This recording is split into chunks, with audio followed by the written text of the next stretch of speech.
Hey, what's going on, guys? So, I am testing some PS2 games on my new Ayaneo Pocket Air Mini, or Ayaneo. I don't know how to pronounce it, but it was a $85 handheld, and for the price, this thing is pretty amazing.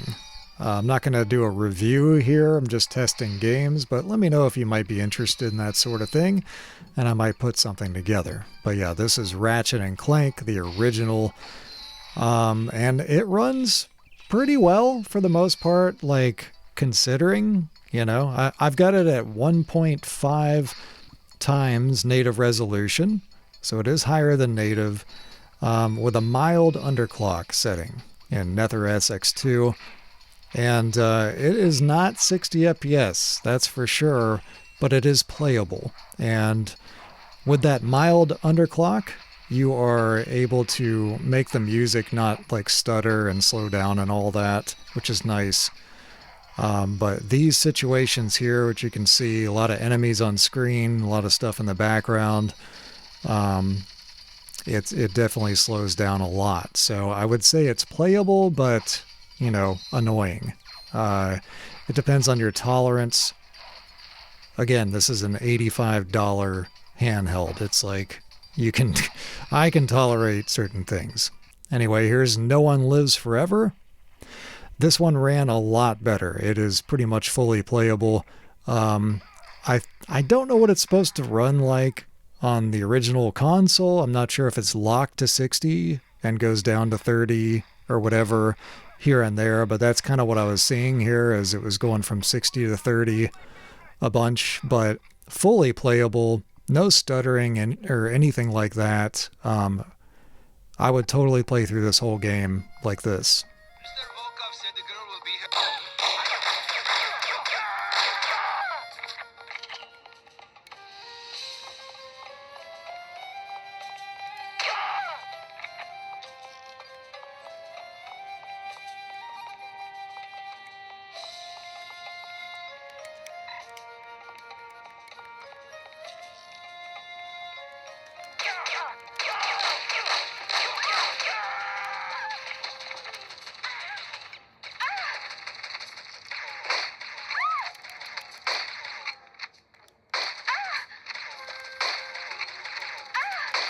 Son of a bitch.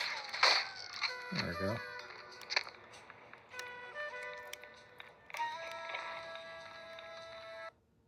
And here we have Hitman Blood Money. Now, this is a game that was really interesting because I'm running it very smoothly at 2x native. And yeah, it runs well, but it's got a lot of glitches. So here you can see a shadow glitch going on, which is a bit annoying. And in the bottom right of the screen, you can see this rainbowy looking artifact that just doesn't really go away. But for the most part, it runs really well, as long as you don't see a mirror. The mirror completely tanked my FPS in this section. But the solution to that is to shoot it, and then you're good to go. Not too bad.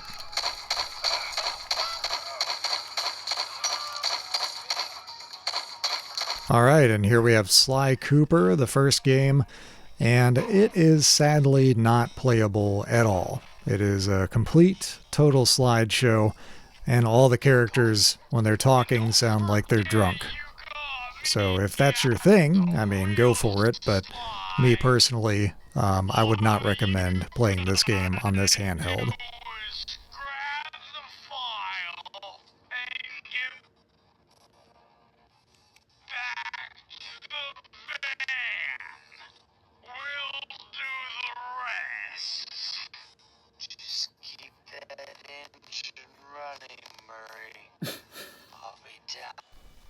And just like Sly Cooper, Baldur's Gate Dark Alliance is also completely unplayable, sadly. I was really looking forward to maybe playing this game, but yeah, it does not run well at all. I tried every setting imaginable, maximum underclock, switching it to sub-native resolution and everything, and it just won't work. So, womp womp. Here we have the first Splinter Cell, which runs surprisingly well. It actually did the entire training section of the game at a solid 60 FPS, and only in this section did I really notice any significant dips that would hinder gameplay, and so that's when I turned up the underclocking. But yeah, really smooth experience. I would totally play this game on this handheld.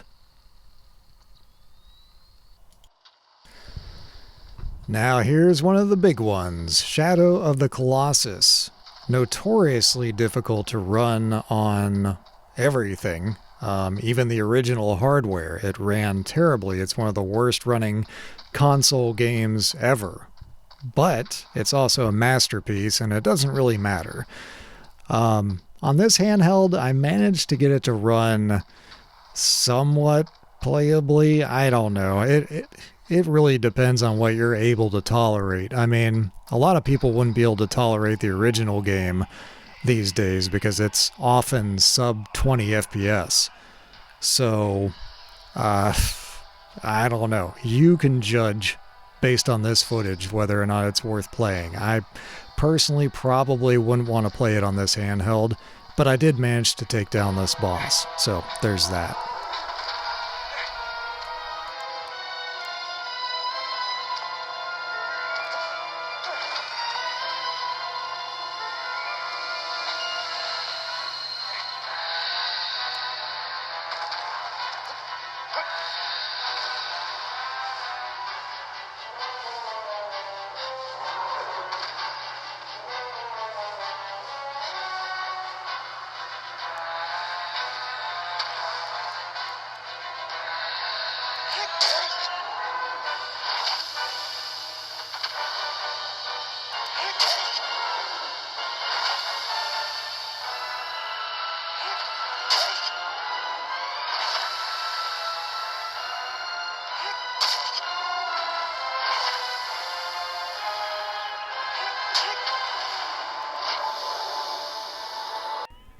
And for all you psychos out there, here's Soldier of Fortune running pretty smoothly. It is another one of those situations where it can run really fast at 60 FPS, but then it has frequent dips. So I underclocked it to smooth things out. So that's kind of the name of the game with PS2 emulation on this device. It's, it is very performant, but it does have a lot of dips. So yeah, just smooth it out with that underclocking and you're good to go. And this game is one of my favorite classic FPS games. If you're into that sort of thing, it is very brutal and there's a lot of different levels. Not for the squeamish though, so.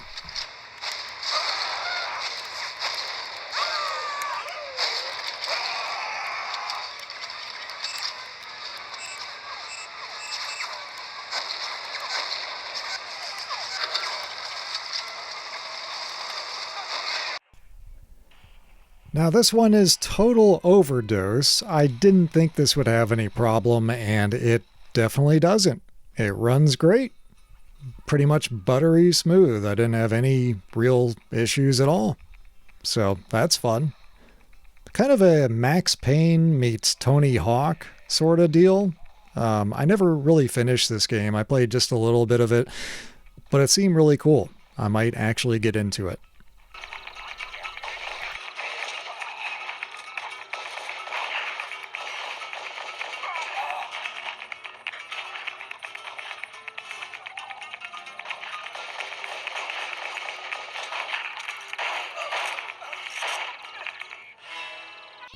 Switching up genres, we have Psychonauts, and this game also ran terribly at the start, just like some other games on this list, but then I turned up the underclocking and it was pretty playable. It doesn't run that well on the original console either, so it's hard to tell what is really running poorly and what it's just supposed to be. But I would say this is pretty playable. I got somewhat far. did a lot of the tutorial mission and all that, and it was fine. Not buttery smooth, but fine.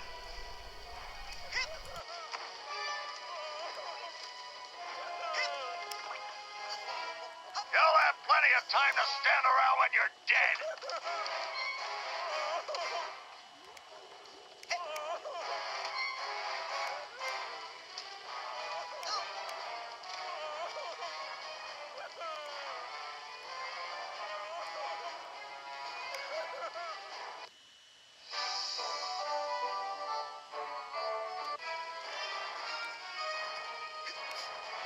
Dang, my bowels move more than you do, Pokey. And I saved the best for last. This is the legendary God of War 2, running again quite smoothly on this handheld as long as you underclock it. So you're not going to get that smooth 60 FPS in this game, that's for sure. It is one of the hardest games to run on an emulator. But I was very shocked to see it running this well, to be actually playable. Now, whether or not I would play this game on this handheld, I don't know. I think this game needs to be experienced at 60 FPS on as good of a screen as you can get it on, because it is such a legendary, amazing game. And that's going to wrap it up for this one, guys. Thanks for watching. Hopefully it was helpful for you, and I'll see you next time. Happy gaming.